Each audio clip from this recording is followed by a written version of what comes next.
gratitude to my dear mentors Wolfgang Schulz and Gerd Lundorfer, who made it possible for me to present here today in the first place, so thank you both very much.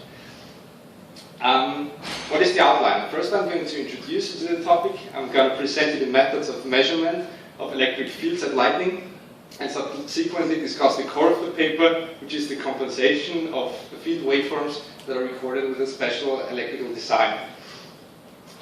The data analysis, the summary, and the conclusion towards the end shall give an outlook to how and where the methods are useful for future lightning analysis. Okay, so for lightning analysis it's important to have waveforms, and it's preferable that these waveforms are as undistorted as possible. Why is that so important? Lightning, very fast activities take place, but it is crucial to have undistorted waveforms to also identify slow phenomena such as continuing currents, for example, which may take up to several hundred milliseconds. But due to the design of the system, our waveforms are distorted. And why is that the case? That's what I want to briefly discuss, that also the non-electrical engineers among us can capture the basic idea of the work. This part was already treated by Markus Rubinstein et al. So his forework is the basis of our considerations. The flat plate antenna that you can see here works in a way that it derives the electric field. This demands for a method that integrates the field again. And in the history of measurement, those integrators have been developed, amplifiers with integrating behavior, and the output of the amplifier here is the antenna amplifier, should be ideally the undistorted field, but it isn't. Let's have a look at the rough schematic of the system. Here on the left you can see the antenna. Do you see the pointer? Well, is it okay? Or is it? There's somewhere. There's another one. Thank you very much. Okay, yeah, we've had that topic already. So here we've got the antenna. It's attached to an operational amplifier shortly called op-amp, and there is a condenser, a capacitor in the feedback loop.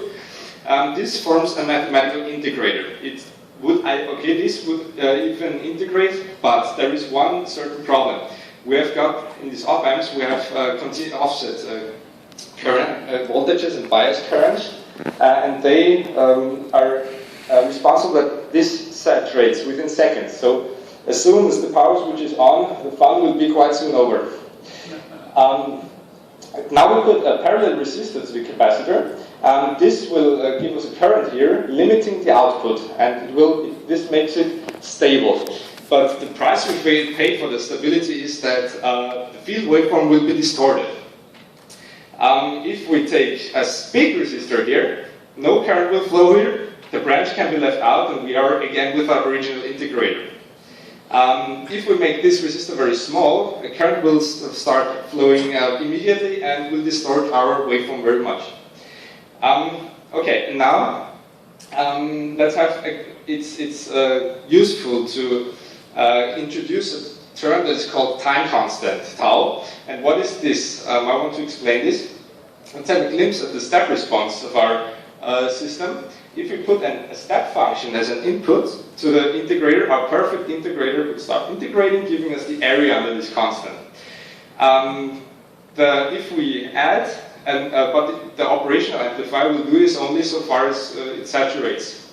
It will be around 12 volts. If we put a large parallel resistor, we see that the linear slope at the beginning will be the same, but the current that flows will limit us. It will reduce, increasing, remaining constant as time goes to infinity. And here we can read out the time constant tau, which is 1/5 of the time that the integrator needs to respond to this input function.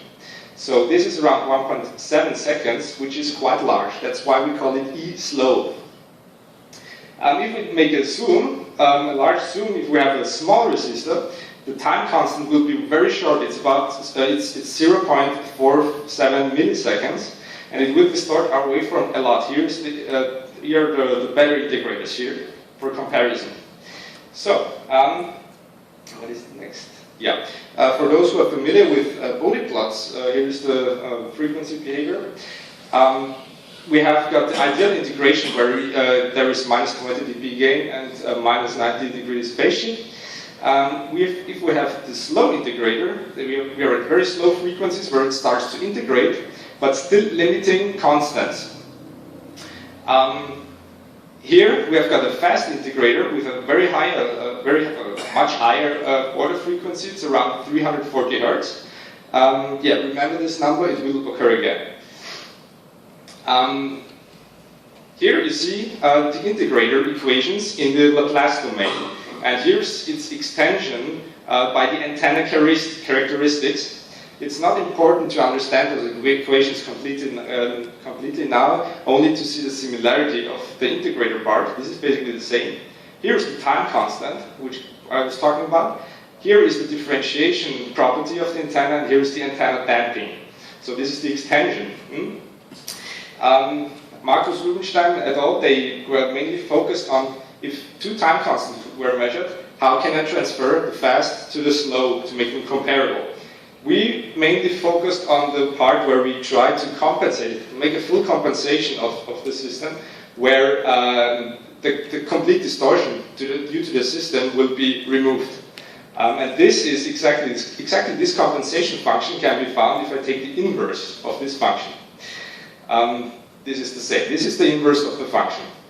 Now we need to apply the inverse Laplace transform to get the time domain representation of the function. And this is the compensation in the Laplace domain. And it's important to know that the algebraic multiplication becomes a mathematical convolution in the time domain. So if we have a recorded waveform and the compensation function, both they give us the undistorted waveform, ideally. Good.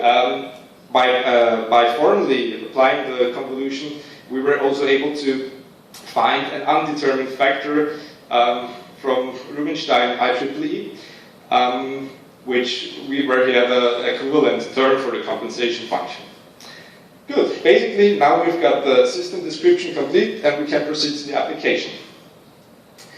Now what you see, I'm showing you a sample recorded in Sao Paulo, March 2014, recorded by Karina Schumann. Here you see E slow, and E slow, and here it's E fast. The scaling is different, you have to pay attention to that. But it's important to know this is E slow, and this is E fast. Here you see the distortion is quite big. Now, what if we apply this compensation function here? We expect that they match each other perfectly. Do they do that? Let's try. Okay, right. Welcome to an engineer's everyday life. Never works as you wish. What happens here? It looks like a ramp with a constant gradient. Well, I told you about the convolution. I was just quickly explain what it does. It multiplies two functions and integrates that from 0 to t. If you have a compensation function, our compensation function is basically a constant, and if you convolve it with another constant, it will give you a ramp, it will result in a ramp. What is the importance of this constant that I'm talking about? I was telling you about offset voltages, bias currents, and they have a property that on the output of your integrator, you will find a constant added to your waveform. And this is exactly what happens. So if you do the convolution, this offset here will accumulate. Although it's, if it's 1 second, although this is only a very small offset, it's enough to accumulate over 1 second and give you a very significant ramp. Good. A simple approach to remove that problem is to find or to search for a section like in the red box where you try to see something without activity, aside from the noise that you can see here. So we just apply the wave, a mean value calculation, subtract this from the curve, and we try to apply it once again. See what the result is. Yeah, looks already better. So now we can also see continuing currents clearly here from the compensated blue waveform. Okay, what is happening in the frequency domain? This is the overall antenna integrator system characteristic. So it's letting through the electric field, aside from a constant damping from a calibration factor, letting through the electric field, not distorting it, but distorting it down here. This is the compensation function. So Adding them both, summing them up, will result in the 0 dB line, so it's actually really the compensation. Here we've got the upper frequency limit, 5 megahertz from the sampling rate. Now this is the same sample in the frequency domain. You will see here, this is the slow integrator and this is the fast integrator. Here you are at around the 340 hertz border frequency, where this is damped. The difference is due to the different calibration factors. Now, if we apply the compensation, this happens. It will amplify this part of the compensation function, will amplify those frequencies, and this gain here will lift the whole blue curve. And nice benefit of this method is that you see here I say it's quantization noise, and this will be reduced quite a lot. And those curves match each other quite nicely. Yeah, you see in the curve, I think you were wondering what these bursts were. That was a telecommunication cable that was accidentally placed next to the measurement. And you see after the compensation, you can hardly see them anymore, which is very nice from my point of view. Then there is another benefit. The radiation field peak is in both waveforms are compensated. It's again the E slow, and the blue one is E fast, and both are compensated. And this one is preserved. The radiation field peak is preserved in the compensated E fast, whereas the other one is not able to resolve that peak because of the quantization. Because if you have the same quantization as with E fast, the integrator would saturate within, I don't know, very, very fast. Will not be able to resolve the lightning strokes. Here, for E-fast, it's only important for a problem for very close and positive lightning strokes, for example, at saturate. Yes. What were we able to achieve? So we were able to extend the integrator by the antenna property. We're able to determine the system compensation function and the undetermined factor Ka. And together with the offset error treatment, we see that the compensation is a very powerful tool to reconstruct original waveforms. And the benefits that go along with it is that it shows very good results even at low quantization, signal-to-noise ratio. There is a reduction of high-frequency noise and the preservation of information like radiation field peaks. Yeah, and now the results can be used for further analysis, like for example for charge transfer charge calculation. And yeah, thank you very much.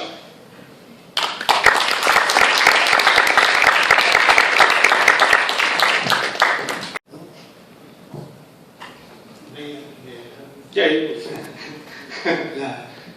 It is a very, very nice application of that antenna, that capacitive antenna was originally designed for calibration of high voltage dividers. Mm-hmm. And in what you are doing now is instead of considering an antenna, you already consider as a capacitive divider.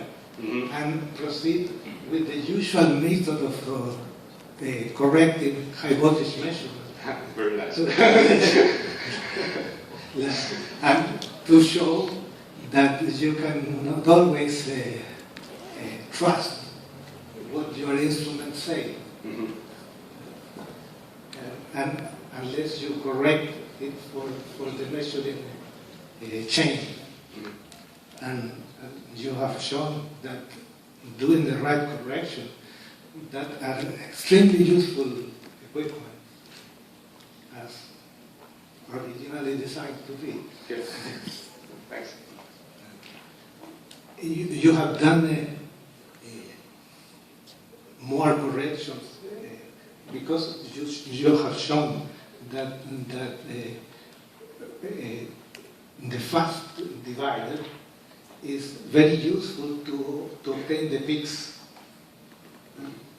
but it's not useful to obtain the low current, the continuing current, unless you duly correct the instrumentation shape. Exactly, yeah. But in that case, that fast instrument is more useful than the low instrument. Exactly, yeah. That is much more expensive. Yeah. Because that antenna is totally inexpensive. Because Yeah.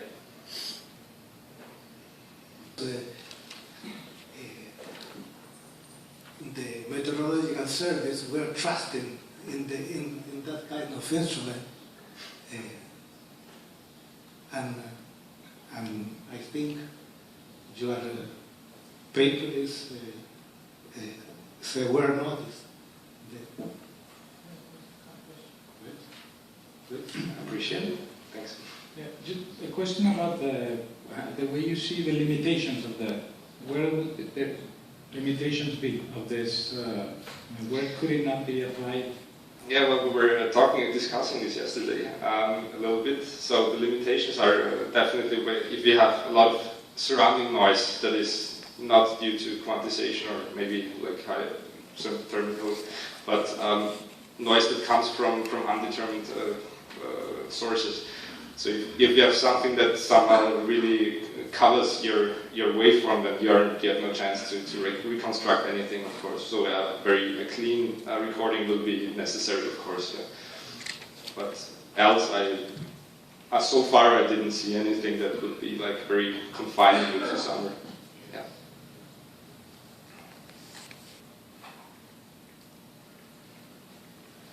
Okay. More question? No? Well, thank you very much. Thank you.